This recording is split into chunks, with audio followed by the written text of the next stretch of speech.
Asheville juried exhibition. So our guest who's here today, Susie O'Hara, was the juror for this exhibition where she selected from submitted works by new media students, and you'll see the results of that selection in the lobby at the exhibition opening and reception today. So please do stay for that. I am pleased to have Susie here. Susie and I have been working together for about 5 years, from when I was living in the UK previously to coming to Asheville. We worked together on a number of projects. You'll see some of those discussed today, but as part of Susie's trip here to Asheville, we've had the pleasure of working together in person on a book project that we've been working on for the last year or so called Art Hack Practice, which we have a contract with Routledge to create an edited collection about intersections of art and the maker movement. So you can look out for that coming out about a year from now. And so we were pleased that we were able to get together and work together in person, as we're always Skyping between countries whenever we have our usual weekly meetings. But just to talk about Susie's other work and her background, Susie is a curator and researcher based in Newcastle upon Tyne, UK. Through her research at Crumb, the curatorial resource for upstart media bliss, her curatorial practice, and her role with Creative Fuse Northeast, Susie seeks to nurture and understand evolving relationships between the arts and creative, digital, and IT sectors, and to develop and test new modes of collaborative commissioning for the production of interdisciplinary art and creative practices. In 2016, she completed her practice-based PhD at the University of Sunderland at the Crumb Research Group, entitled Collaborations Between the Arts and Commercial Digital Industry Sectors, a curatorial practice-led investigation of modes of production. So we're going to hear all about that today. That was funded by the Arts and Humanities Research Council in the UK. Her latest projects include Inventors with Dominic Wilcox, Sunderland 10 by 10, and Rewriting the Hack, which was the northeast of the UK's first women-only hackathon.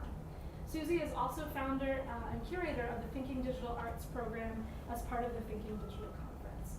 So I'd like you to join in welcoming Dr. Susie O'Hara to talk to us today.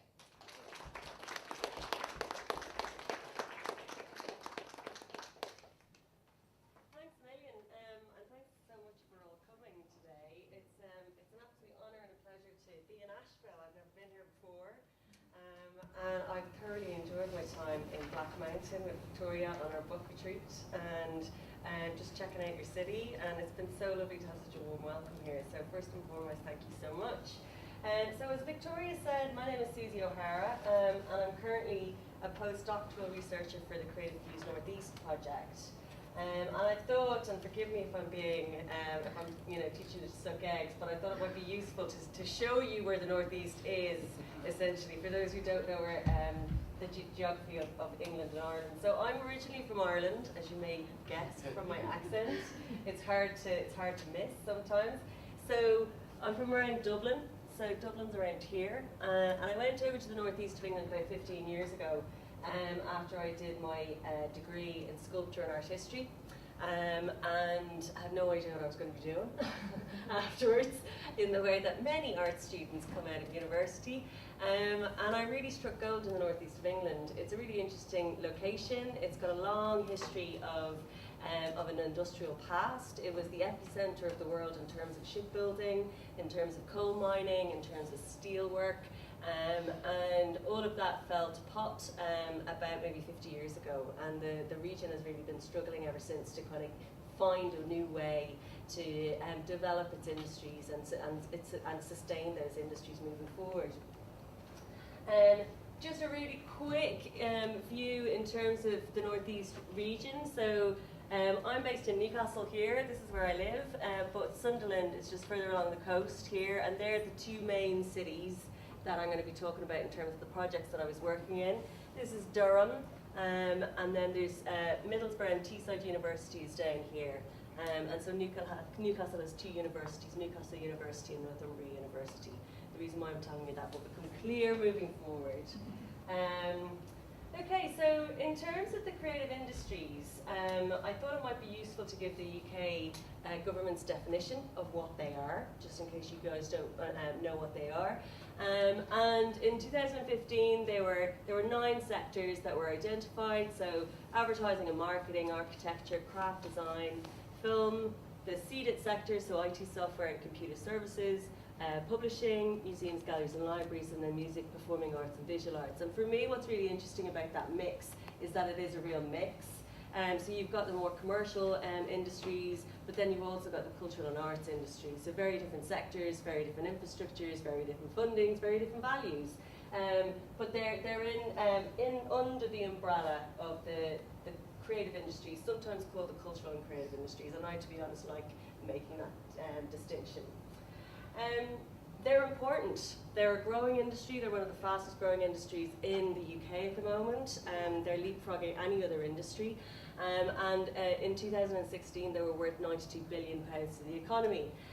So they're big business, essentially. And because of that, the UK government have really been focused on how to grow this industry and how to sustain the growth of these industries.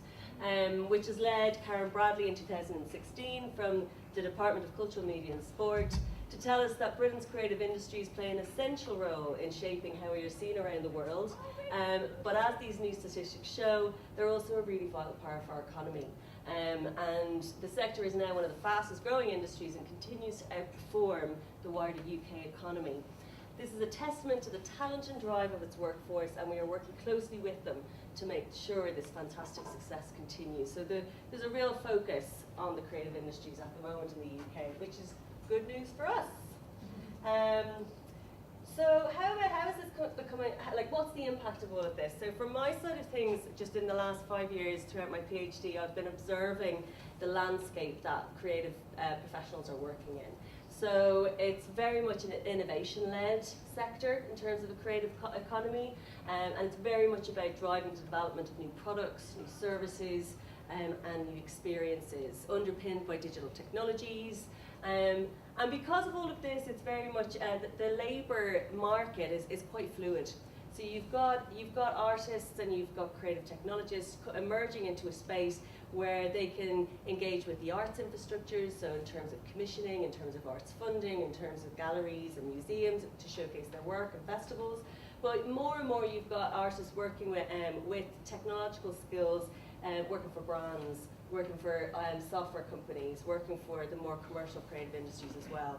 So you can see much more movement between these two different fields, but also there's a clear recognition nowadays in terms of spillover innovation and thinking. So within the creative industries, you've got a lot more movement happening, but the knowledge that's being catalysed in that way is very much then being applied to industries outside of the creative industries as well. Interesting things as well is about just how people are engaging with technology. So it's very much a prosumer-based behaviour rather than a consumer-based behaviour. So it's not just about people assimilating knowledge and ingesting knowledge from the internet anymore. It's very much about them producing content as well. So it's very much more of a two-way relationship. And I think in terms of the creative industries, they've really catalysed the opportunities that are inherent within that. So just in terms of my particular interests, we have the United Nations Conference on Trade and Development in 2004. There was a recognition that the creative industries lie at the crossroads between the arts, business and technology. And in lots of ways, that's where my interests have lay from an arts perspective and a curatorial perspective over the last number of years.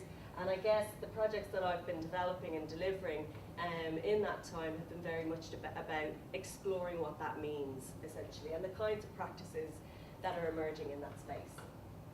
So as Victoria said, I finished my PhD in 2016, and I was very interested in the development of different kinds of relationships that were emerging between the arts sector and the commercial industries, particularly the digital industries. And my particular interest was around the role of the curator and the artist and the creative technologist, and how these roles are being challenged by the different value systems, ways of working, modes of production between the two different kinds of industries, essentially. So during my research, I was really interested in just the balance of power, where you have a commercial-led partnership where brands, for example, are kind of hiring artists, for example, to work with them in terms of their advertising campaigns because they're interested in the technologies and the way that they're interacting with audiences and the breadth of audiences that they are engaging in, particularly in a communications kind of way. Through to a kind of more brokered relationship where maybe a funder would frame the relationship and suggest the way that maybe the business partner and the cultural organisation might work together, and they're responsible for making that more of a balance in terms of the budget, making sure that actually there's an equal split of budget, but also in terms of managing those kind of expectations and the outputs, that actually it's not just from a commercial side of things, that it also does meet the aims from the cultural organisation as well. And then moving over to more arts-led relationships, you've got a lot of arts organisations hosting like geek in residence programs, for example, where they want to reach out and learn more about the creative industries, but don't have those connections, so they bring people into the organisation, very much like a cultural organisation would host an artist in a normal residency situation, except it's about just kind of seeing what the working practices are, how embedding a technologist in their organisation will open up their understanding of how to use technologies within their organisation, but also developing new relationships and networks within that sector too. Through to artists using business models as a practice, essentially, in order to highlight different challenges or different value systems that maybe they're critical of or maybe have an opinion of. And so you've kind of got this wide breadth, and certainly it's not by any means it's not a fully formed list. It's certainly just what I, during the period of my PhD, identified. Okay, so I just wanted to run through some of the projects that I've been working on and that I've been delivering. So one of my case studies for my PhD was Thinking Digital Arts. And as Victoria said, this was in collaboration with a conference, a TED-style conference. Does everybody know what TED is? Mm-hmm. Yeah? So it's very, very kind of inspired by TED. And it's an annual conference very much for the commercial seeded sector, the creative digital and IT sector, where they come to the stage Gateshead and they get like 2 days of inspiring speakers from across a range of different disciplines and sectors. And I know Herb Kim, who's the founder of Thinking Digital Conference, and I approached him as part of my PhD to see if he'd be interested in my developing an arts program that would run alongside that, and to kind of present some of the more experimental work that artists are working on in terms of using technologies in interesting and more critical ways. He was up for it, which was great. So I went off and raised some funding from Arts Council England, the University of Sunderland, and a few other sources to develop a programme. I've just put down these aims, and actually reflecting on the aims of the programme was really interesting, because I think most of my work following on from Thinking Digital Arts, absolutely still retain a lot of these aims essentially. So it was about nurturing fused professional practices between the different sectors. It was about demonstrating for different audiences the breadth of experimental practices that were emerging in the more new media art side of things. It was about encouraging critical thought and debate with a public, essentially. Connecting Thinking Digital's current community of entrepreneurs and business-minded SMEs with those kind of professional pioneers from the arts and cultural sector. From my side of things, I was really interested in investigating new modes of curatorial practices, but also identifying and highlighting and promoting and showcasing those artistic practices that are emerging in this space as well for a broader audience. But also I think it was very much about seeding new relationships between the sectors. I don't know what it's like in Asheville, but certainly in the northeast of England, while there's lots of different communities of practice, it's only really with effort and support that people kind of move out of their disciplines, move out of their communities to engage with other people and other disciplines. So that was very much one of my key priorities as well. So this is the Sage Gateshead, and this is the site of Thinking Digital Conference. And As you can see, it's a pretty iconic Norman Foster built building. It's on the River Tyne, and this is on the Gateshead side, which is the city beside Newcastle, and it looks across on the other side of the river at Newcastle as a vista. And so one of the things that I was interested in doing was exploring kind of one-to-one commissioning models, so collaborative commissioning models. And this is